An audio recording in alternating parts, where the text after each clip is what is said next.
Layihənin Azərbaycan icra koordinatorları İlhamə Müslümova və Namiq Müslümovu səhnəyə dəvət edirik.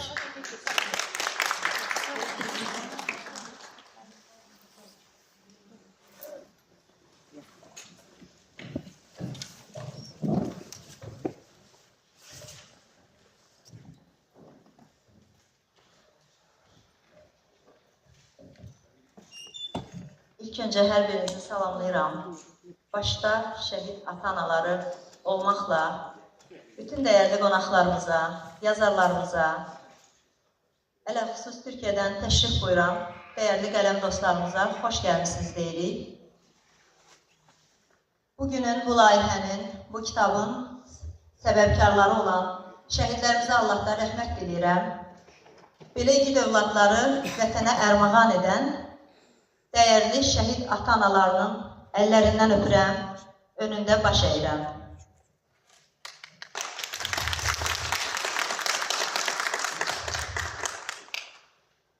Bir şəhid, bir hekayə, bir şeir.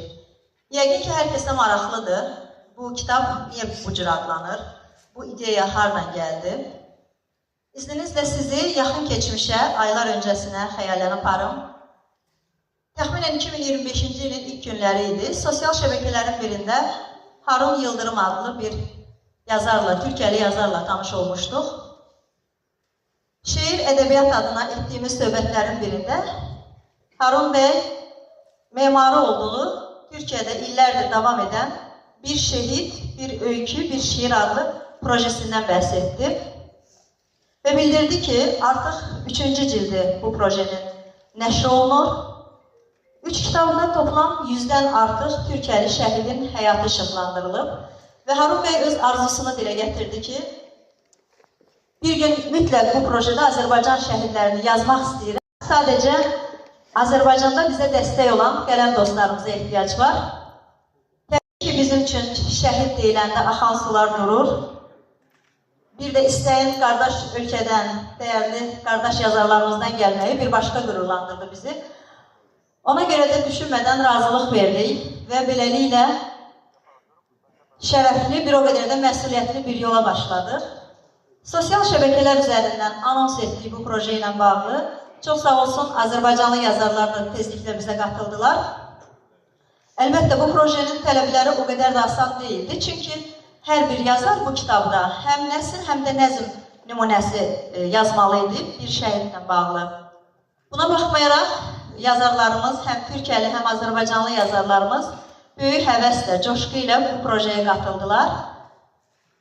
Və əsərlər gəlməyə başladı. Bizim redaksiya heyətinə ehtiyacımız var idi. Çox sağ olsunlar, başdan Zemfirə xanım Məhərrəmli olmaqla, Baba Vəziroğlu bəy, İbrahim bəy İlyaslı, Günari Cəmalətli, Mənsurə Xələfbəyli bizim əziyyətimizi çəkdilər, bu layihənin əziyyətini çəkdilər. Buradan hər birinə tək-tək təşəkkür edirəm. Eyni zamanda Türkiyə tərəfdən Türkiyəli yazarların əsərlərini incələyən, redaktə edən seçki kurulu üyələrinə, başda Harun bəy olmaqla, Faruk bəy Ambarcıoğluna, Safiyə xanım Samyeliyə, Talib Kazqı bəyə, Yusuf Keçid bəyə dərin təşəkkürümü bildirirəm. Təəssüf ki, bugün burada bizimlə birlikdə iştirak edə bilmirlər, amma sevgi və salamlarını sizlərə çatdırmağı məndən rica etdilər. Əminəm ki, hər birinin ürəyi bugün burada bizimlə bərabər döyünür. Artıq bir ilə yaxındır, başlatdığımız bu yolun sonuna gəlmişik və bugün bizim üçün bir hesabat günüdür əslində. 62 şəhidimizin həyat hekayəsi yer alan bu kitabı biz bugün şəhid ailələrimizin və Azərbaycan ədəbi camiasının önünə qoyuruq. Xeyirli uğurlu olsun. Bizim qayəmiz, amalımız şəhidləri yaşatmaq idi. Damla qədər də əgər bu dəryada bir katkımız oldusa, nə xoş bizə. Namiq müəllimdə yəqin deməyə sözü var. Xoş gəlmişsiniz, dəyərli şəhid ailələri, şəhid yaxınları, dəyərli yazarlarımız, dəyərli dövlət hökumət nümayəndələrimiz, hamınızı salamlayıram ilk öncə. Mən də bu layihə haqqında onu deyə bilərəm ki, bizim layihəmiz İlhamə xanım ətraflı məlumat verdi. Bizim layihəmiz, kitabımız, o da ilan gəlmək istəyirəm ki, satışda deyil, biz bu kitabımızı şəhid yaxınlarına, şəhidlərin oxuduqları məktəblərə, orta məktəblərə, onların yaşadıkları rayon, şəhər mərkəzi kitabxanalarına, mədəniyyət mərkəzlərinə, gənclər mərkəzlərinə verəcəyik bu kitabı. Bizim məqsədimiz budur ki, burada yer alan şəhidlərin həyat hekayələri unudulmasın, gələcək nəsillər oxusun, onları öyrənsin, ürəklərində daim yaşatsın. Bir də bu layihənin, bu kitabın ərsəyə gəlməsində bizə yardımcı olan və həm kitabın, həm də bu cür gözəl təqdimatın başa gəlməsinə öz maddi dəstəyini verən 1-ci Qarabağ müharibəsi qazisi Anar Əliyevə xüsusi təşəkkürümü bildirirəm. Özü təəssüf ki, səhhəti ilə bağlı burada iştirak edə bilmir. O da çox hamıya salamlarını çatdırdı, çox sevindi, çox şad oldu çünki onun